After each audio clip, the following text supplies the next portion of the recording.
Okay, so in this lecture, we're going to talk about type 2 hypersensitivities, which is also known as mediated by antibodies.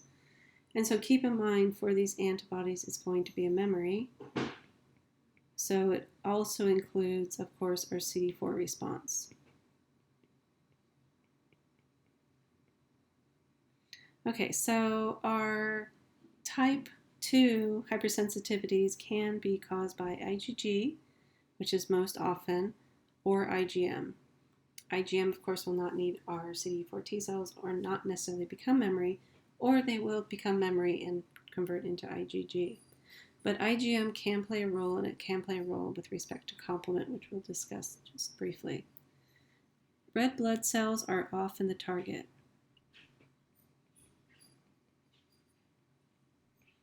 And they're going to lead to immune-mediated hemolysis, typically via complement or some sort of opsonization, eating of the red blood cell prematurely.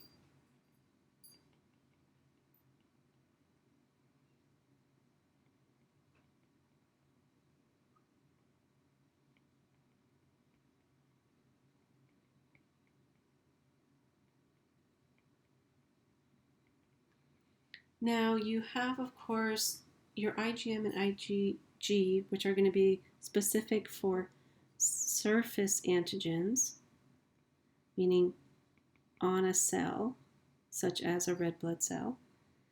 And you're going to lead to damage up to the red blood cells, which is going to be the hemolysis. You're going to have damage to solid tissues, which is going to be cellular or basement membrane. So that would be lungs and kidneys would be the targets of those basement membranes. And then you have functional effects, such as binding hormone receptors.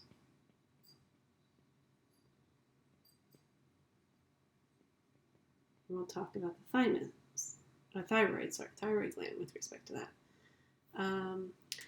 This type of response is also the cause of hyperacute, which means within days, transplant rejection.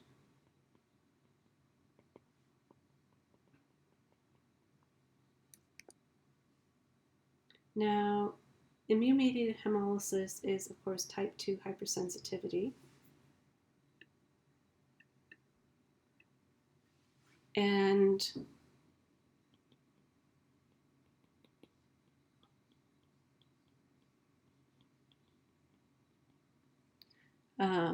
And so you have basically, with respect to your blood transfusions, pregnancies, you have antigens on your blood cells that can induce an immune response. And so we've talked about these antigens, but let's just talk about them a little bit more. So you have, with respect to your blood cells, you have your Rhesus antigens, and you have your ABO blood cells. And so both of these can lead to an immune-mediated hemolysis of red blood cells. So for your Rhesus, you have 3 loci, C, D, and E. But the loci D is going to be what's important.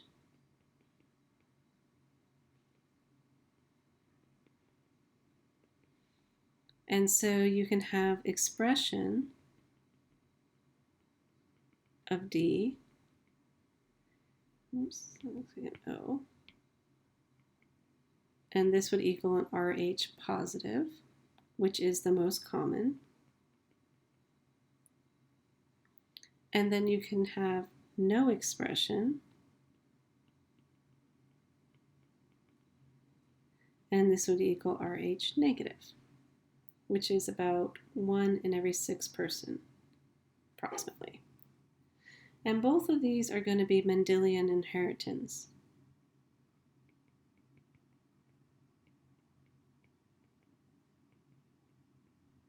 Now, of course, you also have the ABO, and these guys are codominant.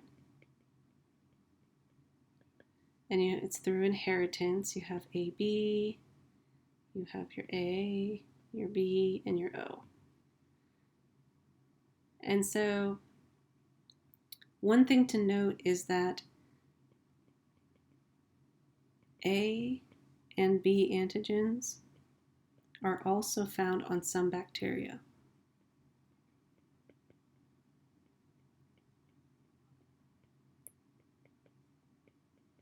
And so therefore, just exposure to normal microbes, you can induce an anti-A antigen and anti-B antigen antibodies, which will help protect against the bacteria, but can also cross-react with blood cells.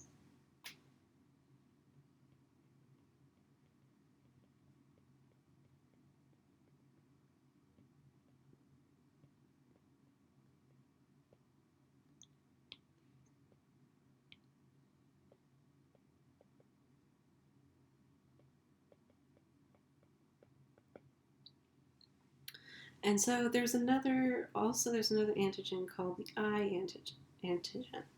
And I antibodies, so I antigens are on the surface of red blood cells.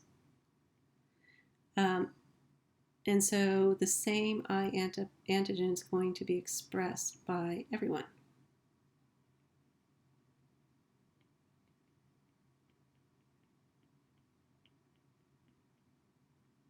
And people with O will always express anti-A and anti-B antibodies.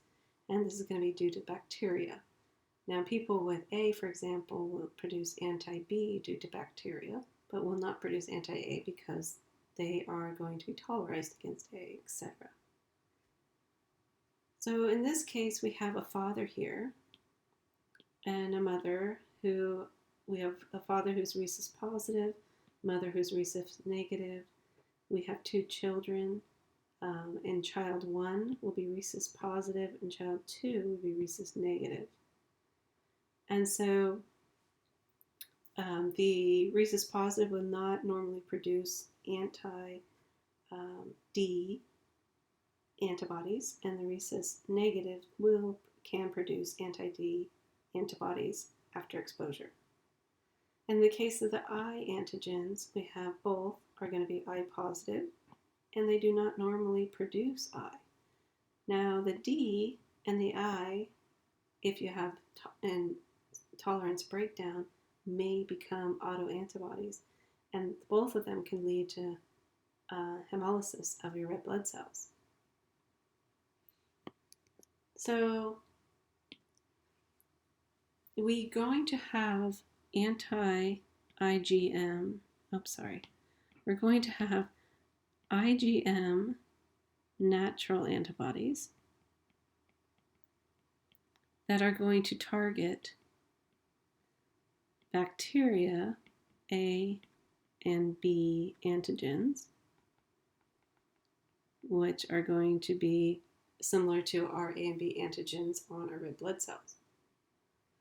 Autoimmune hemolytic anemia is going to be autoantibodies that target your I,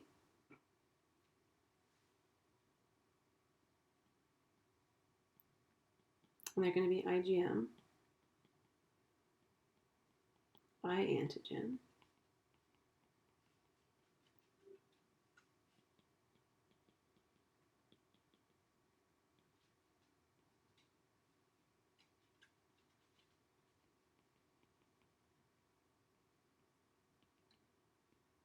and these are going to, of course, activate complement.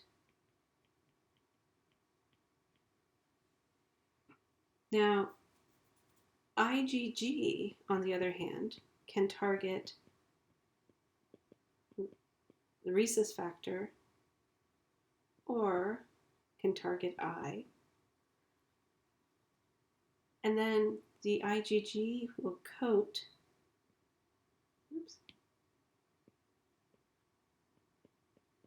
the RBC, and you'll get an opsonon. So your IgM will activate complement, your IgG will act as an opsonant, and then your phagocytic cell will eat the red blood cell. So regardless, either way, your red blood cell gets killed. So here you have an IgM binding to the surface of the red blood cell, activating complement, and it's going to poke holes in your red blood cell, and it's going to kill the red blood cell. Over here you have IgG. It's going to bind to an antigen on the red blood cell, and it's going to bind to the Fc receptor on the macrophage, which will then eat the red blood cell. So either way, your red blood cell is going to be eliminated. Now there's a test for this. It's called the Coombs Test, and the Coombs Test basically detects cells coated with antibody.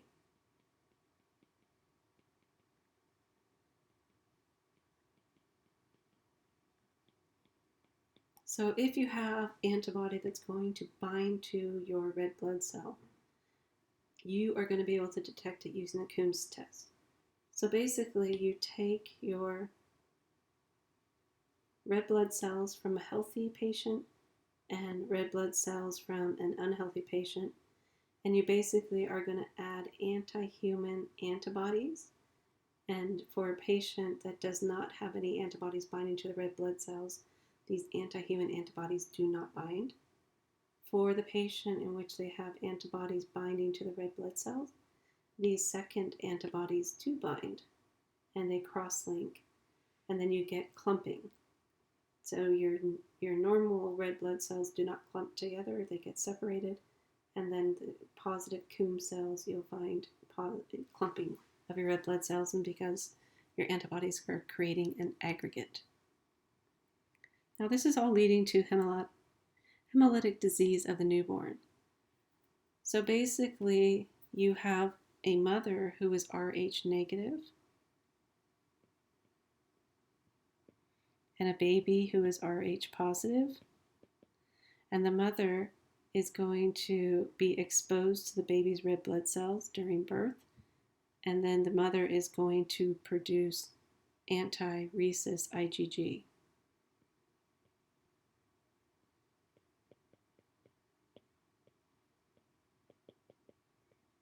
Now, after the second baby, if that baby is going to be Rh negative, Rh positive, the IgG is able to cross the placenta, and the antibodies will cross the placenta and attack the fetal red blood cells. And then you get hemolytic disease in the newborn. So this is a memory response, so you have to be activated first, generate your IgG, and then the IgG can cross the placenta. There is passive immunotherapy.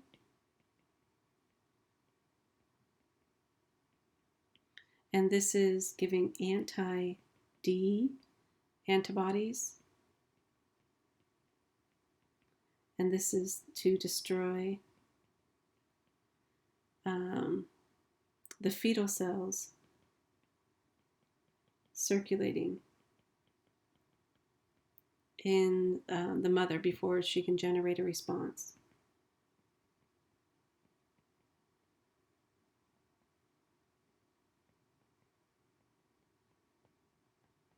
So basically, during birth and after birth, you'll give them these anti-D antibodies, which will help to eliminate the fetal red blood cells from the mother's circulation so she doesn't make a response. All right, so we have alloimmune and autoimmune mediated hemolysis. Alloimmune is going to be through some sort of exposure to the antigen. You're going to get an IgG response. And this can be Rhesus antigens, for example. You can have your ABO antigens through blood transfusion. You want, of course, to be a mismatch should be 100% preventable. O is the universal donor. And then autoimmune is going to be infectious or drug triggered.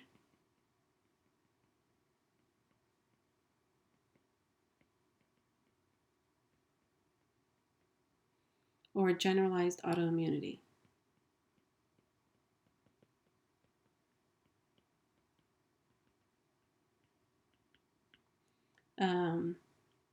You have most of the autoimmune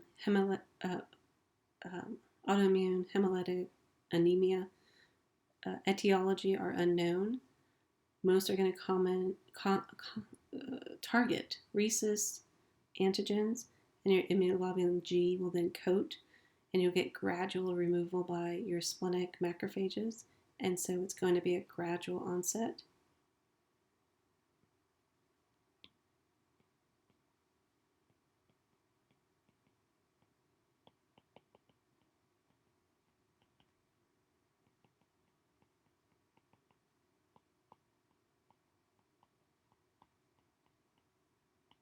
IgM can cause lysis of the RBC through complement,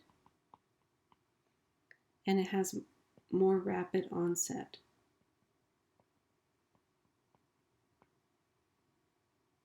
Now, as a note, IgM is known to have cold agglutination,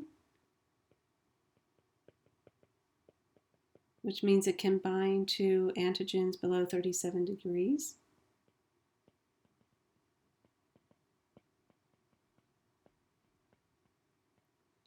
And it can cause the red blood cells to aggregate in vesicles, your hands, and your feet.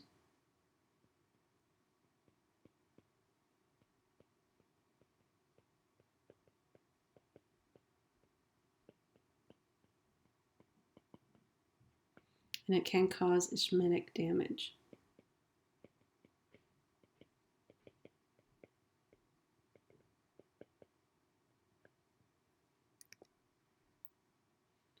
Now, just a little bit about type 2 hypersensitivity in solid tissues. We have a few diseases. We have good pastures. And this is where the IgG is going to bind to a glycoprotein in the basement membrane.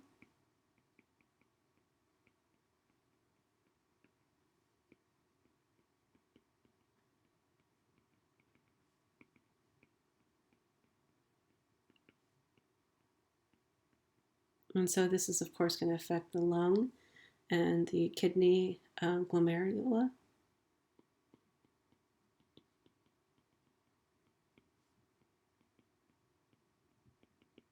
And this is going to activate complement, which is going to activate inflammation.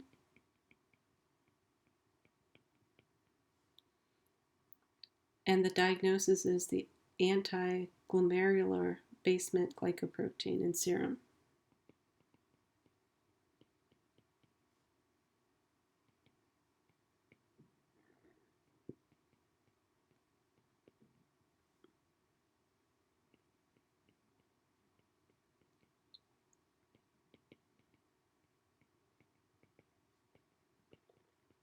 You can see how that is going to light up the glomerulus, for example. And then we have a blistering skin condition.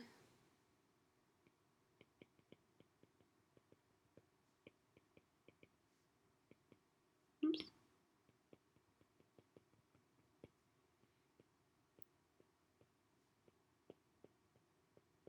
And this is going to be caused by antibodies binding to desmolin.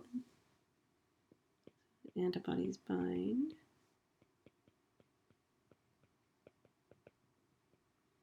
And then there's myasthenia gravis.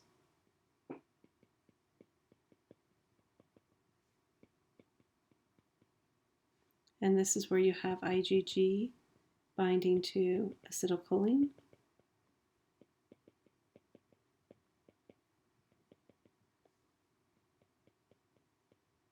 And this is in the skeletal muscle, which will lead to weakness. And so these are all binding to antigens on the surface of cells or basement membrane. We also have type 2 hypersensitivity that is going to bind to and function a hormone target. And so this is an example in Graves' disease. So the antibodies are binding to the target and affecting the function.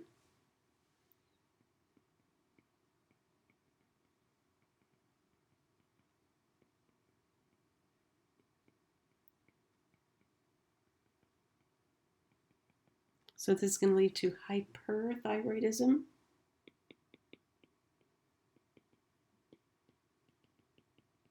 So the antibodies are an agonist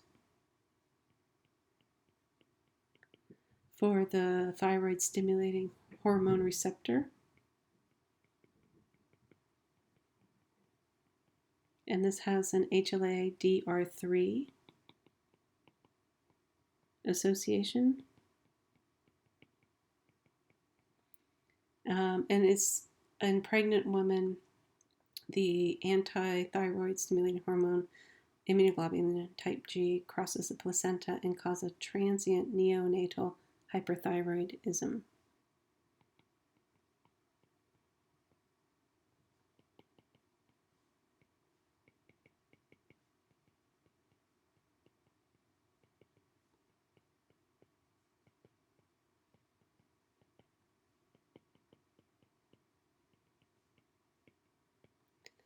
This is going to be associated with protruding eyes due to a T cell infiltration of the orbit of the eye.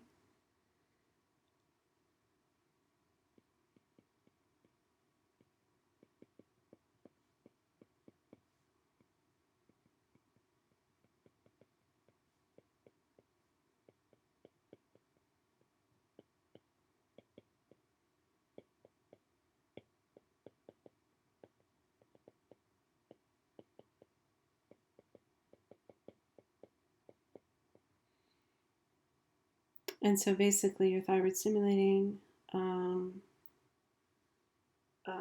hormone receptor antibody binds to the receptor and stimulates the release of our thyroxine T4, T3, for example.